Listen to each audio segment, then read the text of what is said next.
Hello, friends. This is Dave Hurwitz, executive editor at ClassicsToday.com. Now, we've covered all of Herbert von Karajan's recording for Deutsche Grammophon and Universal and those labels, but we haven't talked as much about his EMI recordings because, frankly, they haven't been treated as well or as comprehensively. Now, the orchestral stuff, yes, that came out in these boxes, this type of thing, originally, like just a big giant box of silliness in 2008. And then they reissued all of the orchestral stuff in a different configuration, which I have sitting on a shelf over there that I'm not going to bother to pull down. But, in boxes that were thematically weird, but all that's out there. There was another Karajan edition. At some point, they're going to have to do another Karajan edition. But what they didn't do was the operas. The operas were here. This was volume 2 of the 2008 Karajan Complete EMI recordings, 1946 to 1984. This was opera and vocal. And so I propose to go through this sucker right now, the opera and vocal thing. And we're going to go back and do volume 1, the orchestral box, because I have that one sitting down there somewhere. And we'll take that one too, and we'll do both of them. But I want to do the opera one because it's still a little rarer. And his operatic legacy on EMI was not treated comprehensively. It should have been, but it's more expensive to do because you have the issue of libretti and you have more royalties because you have to pay all the singers when you reissue everything and whatnot. So you'll find that vocal stuff tends to get shorter shrift than basic instrumental recordings. I think for that reason. Not 100% sure, but that makes sense to me. Anyway, what have we got here? Oh, there's all kinds of stuff. And some of these operatic recordings are just amazing. The choral recordings are like his DG ones, usually just bleh. Because, of course, he hated the chorus. Karajan hated choruses because they competed with the orchestra. And he wanted the orchestra to dominate everything, especially his luscious, lovely string sounds. So let's see what's in here. How many discs is this? It tells us somewhere here. 72 CDs. That's all. It's nothing. It's going to take us seconds to get through, right? It's 72 CDs packed in this thing here with cardboard. It's got like cardboard, and I'm going to see if I can. Oh, there is a book. All right. So there is a book, and I'm going to try and get the book out and see if what's in the book is what's on this thing, so I don't have to pull out all 72 CDs individually. See, these are not original jackets. You can't see what they are. They all look like that with a number. So it's kind of a little bit awkward, to find out what's in here if you're just looking at like globs of discs and things. So let's see. Oh, yes, thank goodness we have track listings. There is a God. All right, we begin with disc 1, Operatic Arias with Eric Kuntz baritone, Irmgard Seefried, Maria Chebottari, you also get, the intermezzo from Cavalleria Rusticana and Manon Lescaut, and oh my goodness, Elizabeth Schwarzkopf singing Si mi chiamano Mimi. Yeah, right, like Mimi's 107, was she singing that? And Luba Valic singing La Boheme, and like other people. Hilda Konecny singing The Bartered Bride in German. And Maria Chebottari doing Es gibt ein Reich from Ariadne auf Naxos. This is 1947, 48 and 49 with the Vienna Philharmonic. So there you go. And then we've got, Wagner stuff. Choruses. Some choruses. Wach auf from Act 3 with Hans Hodder, Meistersinger. Lohengrin, Act 3 Prelude. Lohengrin, Treulich geführt, the bridal chorus. Yes, Treulich geführt. Yeah, right, okay.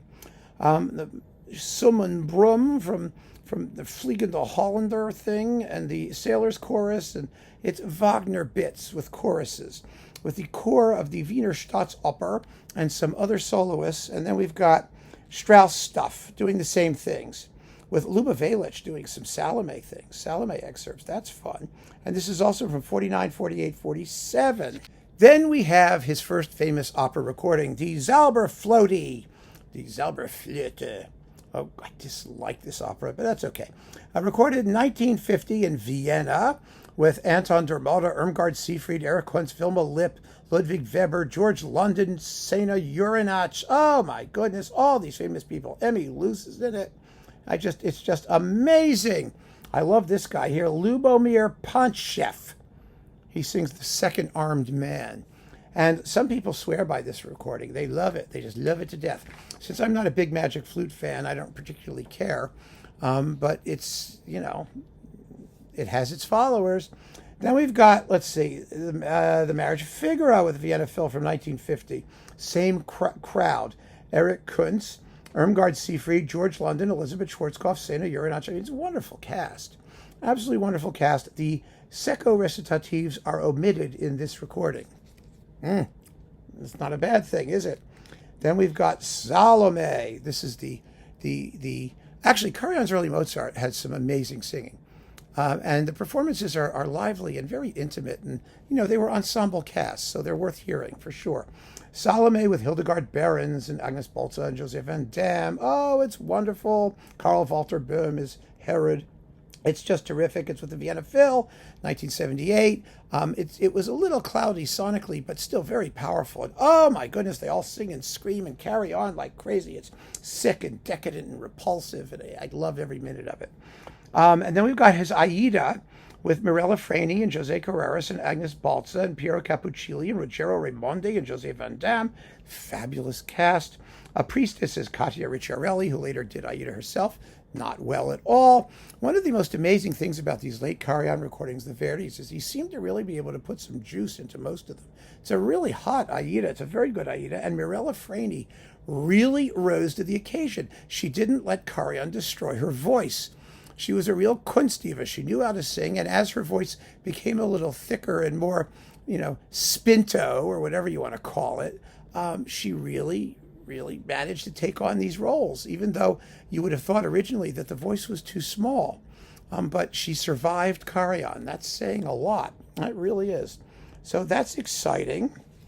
Let's see, what else do we have here? We've got lots more, believe me. We're already up at disc 10 and disc 11. So that's good.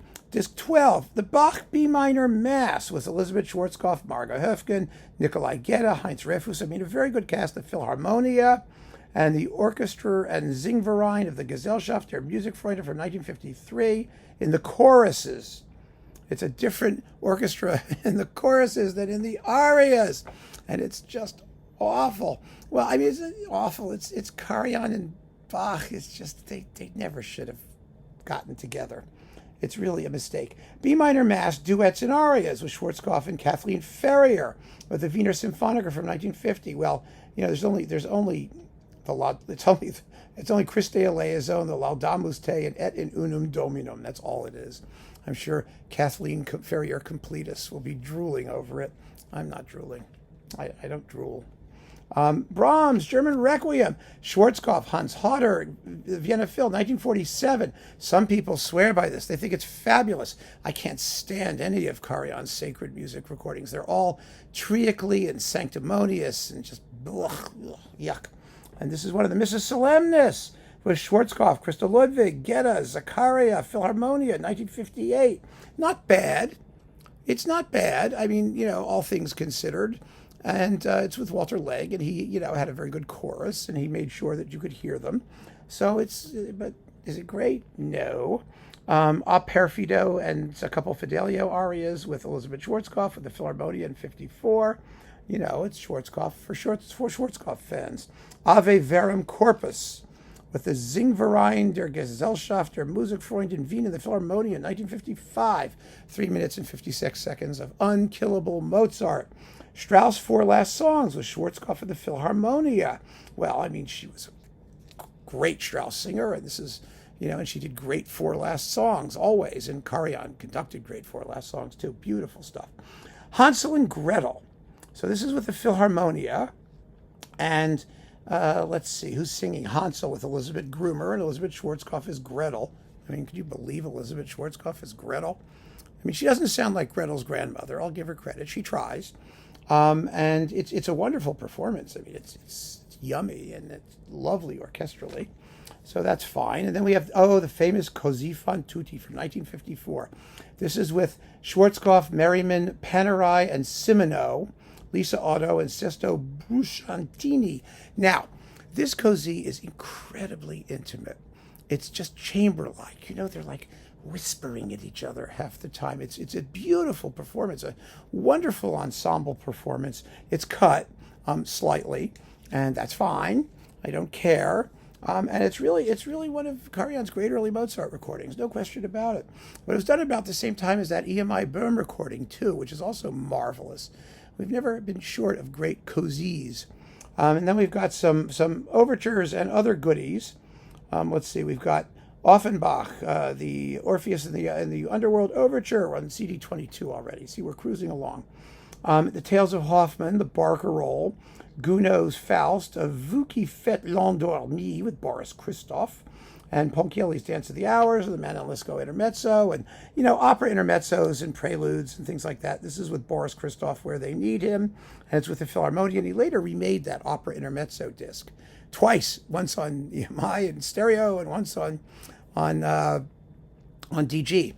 Some of these are mono, some of these are stereo, so you should just, beware.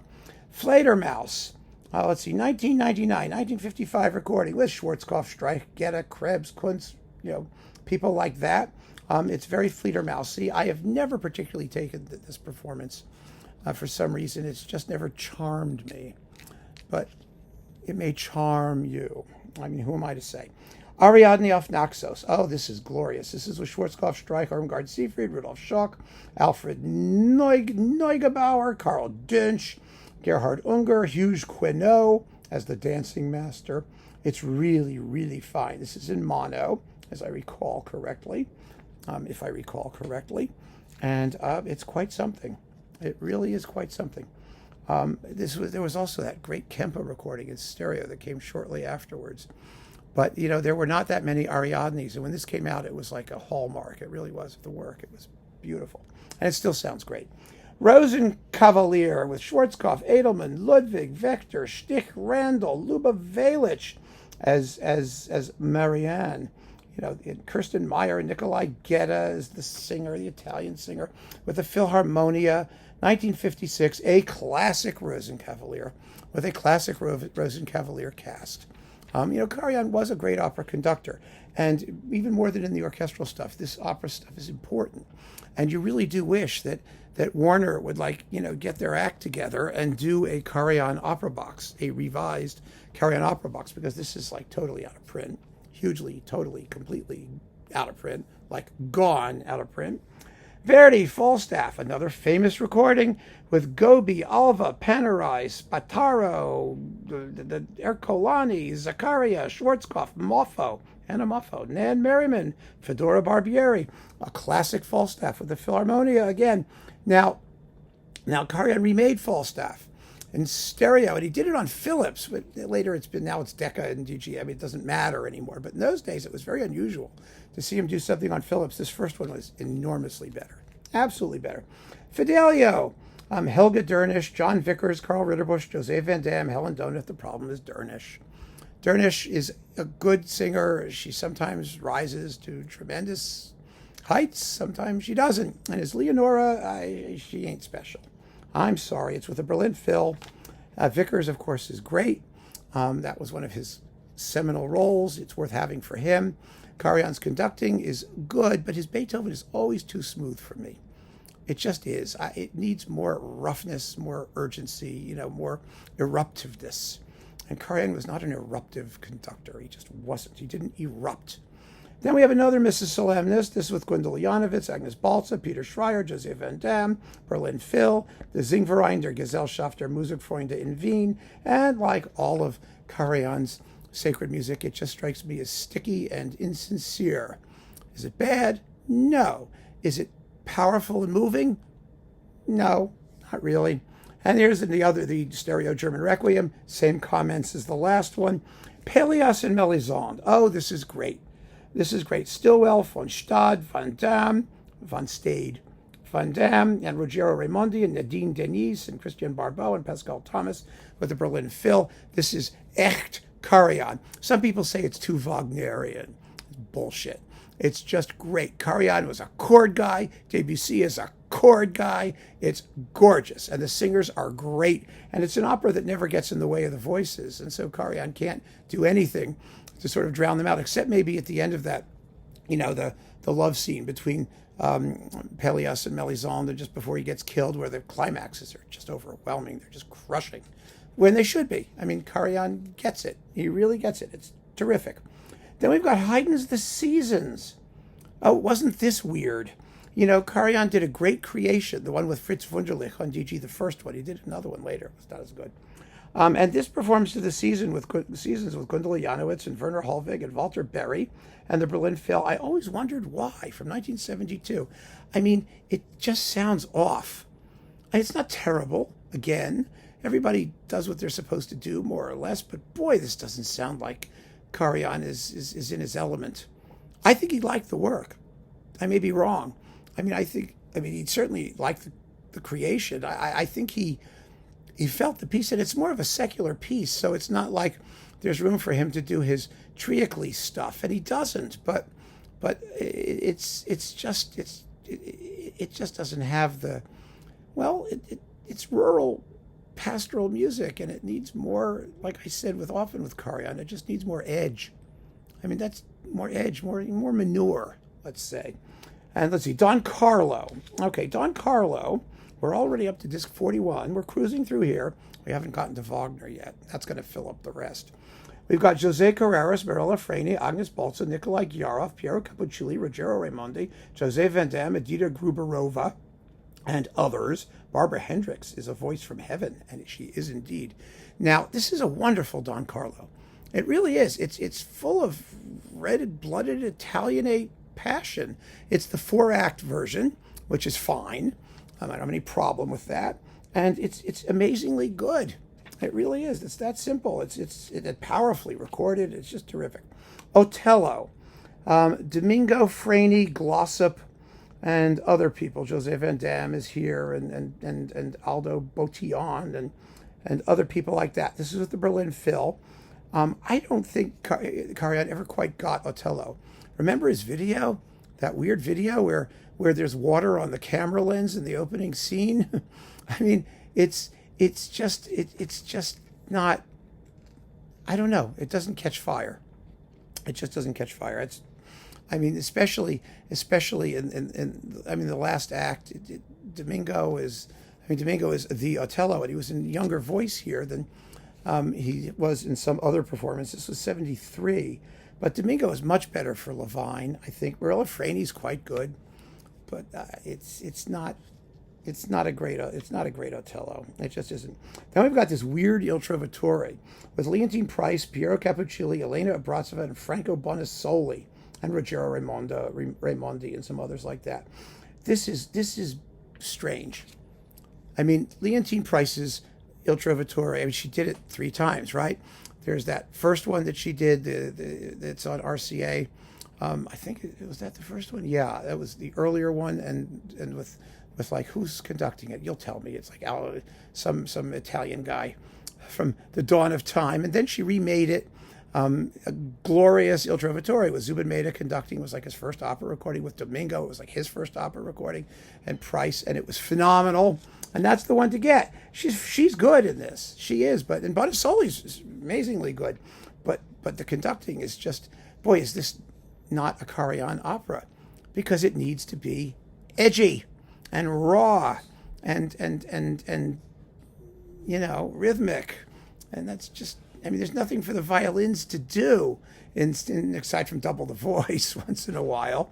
It's strange. But now we get to Wagner, and Karajan was a great Wagner conductor. We have The Flying Dutchman with José Van Damme and Dunya Vezovic as Senta. She's the liability. Most Sentas are the liability in Flying Dutchman recordings. Did you ever notice that? She really is. Van Damme's really good. Kurt Mahl's very good. Peter Hoffman is Eric. Thomas Moser, the conducting is really good. The orchestra sounds great. He does drown out the voices sometimes, probably good when Dunya, what's her name, is singing Senta, but doesn't thrill me. Lohengrin, Renee Colo, Anna Tomova-Sintov, Sigmund Nimsgren. Dunya is back as Ortrud. She's a better Ortrud than she is Senta. Let's put it that way. Much better as Ortrud. Carl Ritterbusch, I mean, she sounds evil whether she's being, innocent and sweet or evil. And Ortrud is evil. It's with the Berlin Phil. Lohengrin is not an opera that I much care about. And, the great Lohengrin, as we all know, is Kempe's. And there's some other really fine Lohengrins out there, but this is a good one. It's good. It's okay. Right? Let's see. What else have we got? Prelude, Orchestra. No, it's Lohengrin. Meistersinger. Oh, this is Bayreuth Festival Chorus and Orchestra.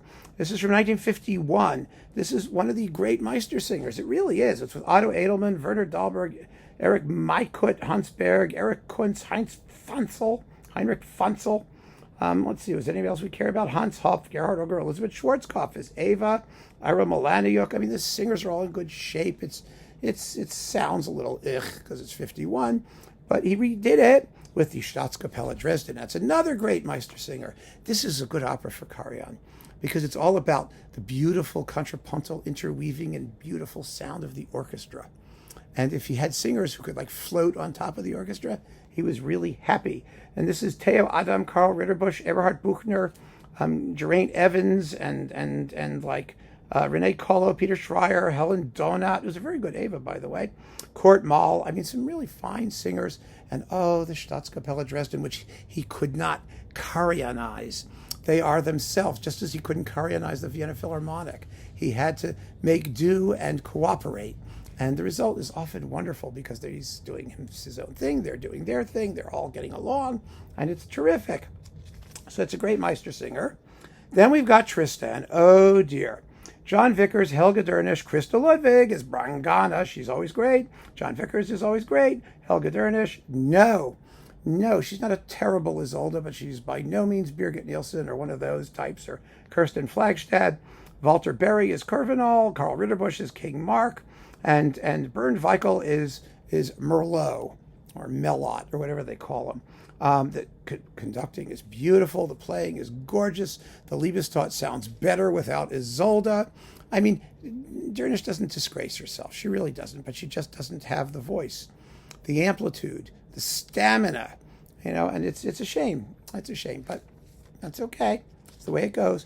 Then we've got Die Walküre Act 3 from the Bayreuth Festspiel in 1951. With Astrid Varnay. Oh, gosh, she's so much fun. Leonie Rieseneck. And other famous people. So we don't need to get into it more than that. It's just the third act. It's fun. It's fun to listen to, even though the sound is kind of grotty. Walter Legg produced these things. I mean, they weren't always, they're live, but he got the best sound he could under the circumstances. Then we've got the Lucia de Lammermoor with Maria Callas and Giuseppe Di Stefano and Rolando Panerai and Nicola Zaccaria, and it's cut to shreds, and nobody cares because the cast is amazing, and the conducting is fabulous. It's an RAIS recording from Berlin in 1955. It sounds pretty good, and my goodness, they sing the living daylights out of it. It's just a thrill, absolutely a thrill. Then we've got the Maria Callas Madame Butterfly that Karajan did. And this is Nikolai Gedda and all that. No one cares that it's Karajan. People care that it's Maria Callas. And her butterfly was somewhat butterflicious. I mean, she was able to reduce her voice to sound really young and girlish. It's kind of fascinating. And Karajan always did a great butterfly. His remake with Franey on Decca is just, opulence plus. It's glorious. And so is this. It's a very powerful Madame Butterfly. Then we've got his Maria Callas Il Trovatore, the mono one with Panerai and Barbieri and Di Stefano, and it's a lot better. It's with the Milan, it's La Scala. That's why, because his remake was with Berlin or Vienna, whoever it was, and they just sounded all wrong. Here you've got the La Scala Orchestra, and again, Karajan is not able to de-Scalicize La Scala. And also he was younger and he was less pushy back then. He wasn't, Europe's general music director or that sort of crap. So that worked really well. And that's okay. That's it. Compact Disc 72. Libretti and translations of the complete operas featured in this box. Oh, that's on CD 72. Well, that's nice to have. It's a pity the box isn't available, isn't it? But there you go. That's the Karajan opera box. on EMI, and it is a very impressive body of work. I mean, let us not kid ourselves. Where did I put the lid to the opera box? Oh, here it is. It's sort of flimsy here. I mean, it really is an enormously impressive body of work. There's great everything. There's great Verdi, there's great Strauss, there's great Mozart, there's even great Humperdinck. There's great Wagner. He was an amazing conductor, and he got fabulous singers. And obviously, not everything is perfect, but it's a legacy that needs to be treated with greater respect than Warner or EMI has done to date. Hopefully, this will get reissued in a way that is tolerable physical product. We don't even know anymore, but it did exist at one point, and I would be remiss if I didn't mention it to you. And briefly, very briefly, I'm sorry how quickly we had to go through this, but briefly go through it and let you know what the great stuff is. So there you go. Keep on listening, friends. Thanks for joining me. Take care.